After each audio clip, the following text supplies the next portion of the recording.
காயத்ரி சொன்னபடியே அடுத்த நாள் இருட்டிய கொஞ்ச நேரத்திற்கெல்லாம் வெளியே கிளம்பினேன். ஒரு பெரிய சால்வையை போர்த்திக் கொண்டிருந்ததால் யாரும் என்னை கண்டுகொள்ளவில்லை. காயத்ரியோ சாதாரண கூலிக்கார பெண்ணின் உடையில் இருந்தாள். ஊருக்கு வெளியே வந்துவிட்டோம் என்பதை நெடுஞ்சாலையில் கிட்டத்தட்ட ஓராள் உயரத்துக்கு நடப்பட்டிருந்த எல்லை கற்கள் தெரிவித்தன. அடுத்த ஊர் எவ்வளவு காத தூரத்தில் இருக்கிறது என்பதை எண்ணாலும் எழுத்தாலும் அதில் பொறித்திருந்தார்கள். எழுத படிக்க தெரியாதவர்களுக்காக அதில் வட்ட வட்டமாக துளைகளும் போட்டிருந்தார்கள். ஒரு பெரிய துளை 10 காதத்தை குறிக்கும், சிறிய துளை 5 காதத்தை குறிக்கும். எதுவும் பேசாமல் நடந்து வந்தாள் காயத்ரி. எங்கேதான் என்னை அழைத்து போகிறாய் என்று கேட்க வாயெடுத்தேன். அதற்குள் அவள் எதிரே வந்த ஒரு ஆளிடம் மயானம் எந்த பக்கம் இருக்கிறது என்று விசாரித்தாள். திசையை காட்டிவிட்டு அவன் சென்றான். எனக்கு அதிர்ச்சியாக இருந்தது. சுடுகாட்டுக்கா நாம் போகிறோம்? ஆம் சக்கரவர்த்தி, அங்கேதான் தங்களுக்கு ஒரு காட்சியை காட்ட வேண்டும் என்று எண்ணி இருக்கிறேன். தினம் தினம் அங்கே நடைபெறும் நிகழ்ச்சிதான். ஆனால் இன்று அதற்கு சந்தர்ப்பம் கிடைக்கிறதா என்று பார்க்கலாம். மயானத்தின் வாசலுக்கு வந்துவிட்டோம். ஒரு பெரிய மதில் சுவர் கட்டப்பட்டு நுழை வாசலில் ஒரு காவலால் நின்றிருந்தான். அவனிடம் காயத்ரி, இன்று உடன்கட்டை ஏதேனும் இருக்கிறதா? இருக்கிறதம்மா, அதோ வருகிறார்கள் என்று சொல்லிவிட்டு அவன் தன் அலுவலை கவனிக்க உள்ளே போய்விட்டான். நான் பார்த்தேன். இறந்துவிட்ட ஒருவனை பல்லக்கு கட்டி 4 பேர் தூக்கி வந்தார்கள். அதன் பின்னே மேளதாளத்துடன் பலர் வந்து கொண்டிருந்தார்கள். அவர்களின் நடுவே ஒரு பெண் காலோடு தலை ஆபரணங்கள் அணிந்து பூச்சூடி நெற்றியில் குங்குமத்துடன் சிரித்துக் கொண்டே வந்தாள். பல பெண்கள் அவளை சூழ்ந்து ஆடி பாடிக்கொண்டு வந்தார்கள். இறந்து போனவனின் மனைவி அவள், உடன்கட்டை ஏறப்போகிறாள் என்று என்னிடம் தாழ்ந்த குரலில் தெரிவித்தாள் காயத்ரி. எனக்கு அதில் ஆச்சரியம் ஏதும் ஏற்படவில்லை. கணவன் மரித்ததும் கூடவே உயிர் தியாகம் செய்யும் மனைவிகளை பற்றி நான் நிறையவே கேள்விப்பட்டிருக்கிறேன். உயிர் துறக்கிறோமே என்ற பயமோ வருத்தமோ எதுவும் இல்லாமல் கணவனுடன் சொர்க்கத்தில் சேர்ந்து கொள்ளப் போகிறோம் என்ற நம்பிக்கையுடன் சந்தோஷமாக அவர்கள் செல்வார்கள் என்பதும் எனக்கு தெரியும். இவர்கள் உனக்கு தெரிந்தவர்களா என்று காயத்ரியை கேட்டேன். இல்லை, இவர்கள் யாரோ நான் யாரோ. இருந்தாலும் சக்கரவர்த்தி இந்த மாதிரி நிகழ்ச்சியை பார்த்திருக்க மாட்டீர்கள் என்றுதான் அழைத்து வந்தேன். எனக்கு கோபம் வந்தது. நான் உன் கதையைத்தான் கேட்டேனே தவிர உடன்கட்டை ஏறுவதை பார்க்க வேண்டும் என்று சொல்லவில்லையே. இருந்தாலும் ஏனோ அந்த இடத்தை விட்டு திரும்பி நடக்க மனம் வரவில்லை. குரூரமான காட்சிகளை காணுவதில் எந்த மனிதனுக்கும் ஏற்படுகிற மட்டமான ஆர்வம் எனக்கும் ஏற்பட்டதே காரணம். அந்த கூட்டத்தை தொடர்ந்து நாங்கள் மயானத்தினுள் சென்றோம். மன்னனாக இருப்பவன் இது போன்ற அசுத்தமான இடங்களுக்கெல்லாம் வரக்கூடாதுதான். சாஸ்திர வல்லுநர்களை கூப்பிட்டு ரகசியமாக பிராயச்சித்தம் செய்து கொள்ள வேண்டும் என்று எண்ணிக்கொண்டேன்.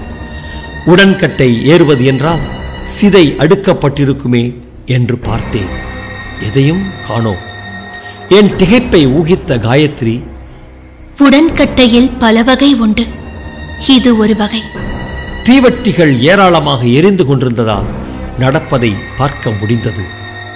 ஓராள் உயரத்துக்கும் கொஞ்சம் அதிகமாகவே ஒரு பள்ளம் வெட்டப்பட்டிருந்தது. அதனுள் எதிரெதிராக 2 ஆசனங்கள் போடப்பட்டிருந்தன. இறந்தவனின் உடலை ஓர் ஆசனத்தில் அமர்த்தினார்கள். இறந்தவனின் மனைவி அந்த பள்ளத்தை 3 முறை வலம் வந்து நமஸ்காரம் செய்தாள். பிறகு தன் நகைகளை ஒவ்வொன்றாக கழற்றி அங்கிருந்த உறவினரிடம் கொடுத்தாள். அவர்கள் அவளை தழுவி விடை கொடுத்தார்கள். மூடாமல் இருந்த அந்த குழியின் அருகே அவள் போய் நின்றதும் எனக்கு இதயம் பக் பக் என்று அடித்துக் கொண்டது. தகனம் என்றால் எரியும் சிதை மீது இவள் பாய்ந்து வீழ்வாள். மேலே எண்ணெயை குடம் குடமாக கொட்டுவார்கள். சில கணங்களில் அவள் துன்பம் தீர்ந்துவிடும். இது ஆனால் அந்த பெண் இன்னமும் மலர்ந்த முகத்துடனேயே இருந்தாள். 2 பேர் அவளை ஆளுக்கு ஒரு கையாக பிடித்துக் கொண்டு குழியில் இறக்கி இறந்தவன் அமர்ந்திருந்த ஆசனத்துக்கு எதிர் ஆசனத்தில் அவளை உட்கார்த்தினார்கள். ஆரவாரத்துடன் மண்ணை அள்ளி போட்டு பள்ளத்தை தூர்த்தார்கள். அதன் மீது ஒரு பெரிய பாறாங்கல்லை வைத்து மூடினார்கள். உயிரோடு சமாதி. என்னையும் அறியாமல் காயத்ரியின் கையை கெட்டியாக பிடித்துக் கொண்டேன். சக்கமனம் என்றும் சதி என்றும் அழைக்கப்படும் இந்த உடன்கட்டை சடங்குகளை பற்றி எத்தனையோ நான் கேள்விப்பட்டிருந்த போதிலும் கண் எதிரே பார்த்தபோது என் உடலும் உள்ளமும் நடுங்கின. இதை மத நம்பிக்கை என்று சொல்வதா, மட நம்பிக்கை என்று சொல்வதா? எப்படி பார்த்தாலும் இது ஒரு கொடுமைதான். என்னதான் சக்கரவர்த்தி ஆனாலும் ஜனங்களின் அடிப்படை நம்பிக்கைகளை, பழக்க வழக்கங்களை, சடங்கு சம்பிரதாயங்களை என்னால் சட்டம் போட்டு நிறுத்த முடியாது. என் கையால் ஆகாதனத்தை எண்ணி எனக்கே வெட்கம் உண்டாயிற்று. கூட்டத்தினர் திரும்பி நடந்தார்கள். காயத்ரி தன் கையை மெதுவே விடுவித்துக் கொண்டாள். இந்த காட்சியை பார்ப்பதற்காகத்தான் என்னை அழைத்து வந்தாயா? ஆமாம் சக்கரவர்த்தி. என் அக்கா இந்த கொடுமையால் தான் உயிர் துறந்தாள் என்று பதிலளித்தாள் அவள் சுமை நிரம்பிய குரலில். தன் தமக்கையை பற்றி அவள் எப்போதோ ஒரு தடவை சொன்னது ஞாபகம் வந்தது. அவள் நன்றாக ஓவியம் தீட்ட தெரிந்தவள் என்று கூறியதாக நினைவு. மற்றபடி காயத்ரி தன் வாழ்க்கையை பற்றி எதுவும் சொன்னது கிடையாது. காயத்ரி, நீ கலிங்கத்து ராஜ குடும்பத்தை சேர்ந்தவள் என்று முன்பொரு முறை பந்தம் லட்சுமி நாராயணா சொன்னார். அது உண்மைதானா? உண்மைதான் என்று ஒப்புக்கொண்டாள் காயத்ரி.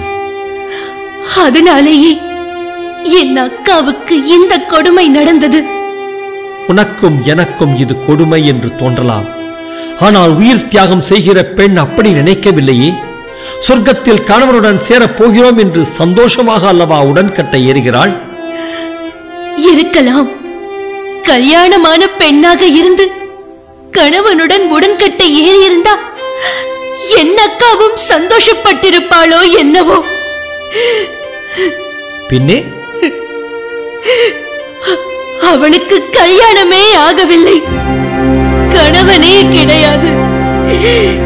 இருந்தாலும் அவளுக்கு அப்படி ஒரு பட்டம் கட்டி எவனோ ஒரு இறந்தவனின் பிணத்தோடு அவளையும் வைத்து புதைத்து விட்டார்கள்.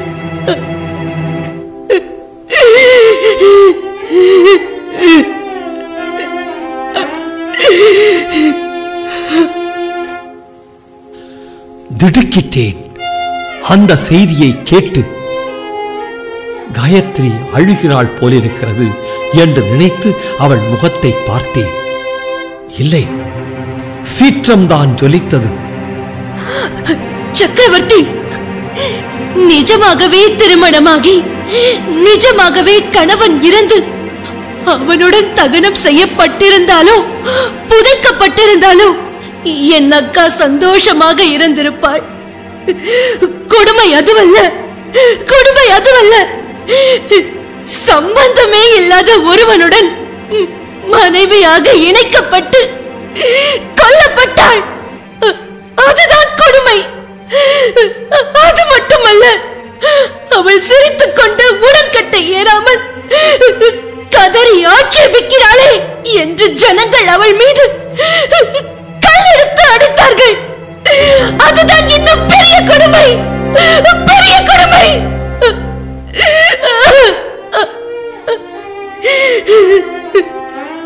காயத்ரியின் சோகமும் கோபமும் என் ரத்தத்தை கொதிக்க வைத்தன.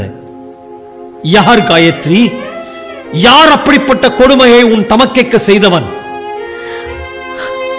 இப்போது தாங்கள் படையெடுத்து செல்கிறீர்களே, அந்த கலிங்கத்து கஜபதியின் புத்திரன் தான், பிரதாபருத்ரனின் மகனான வீரபத்ரன் தான் என்றாள் காயத்ரி.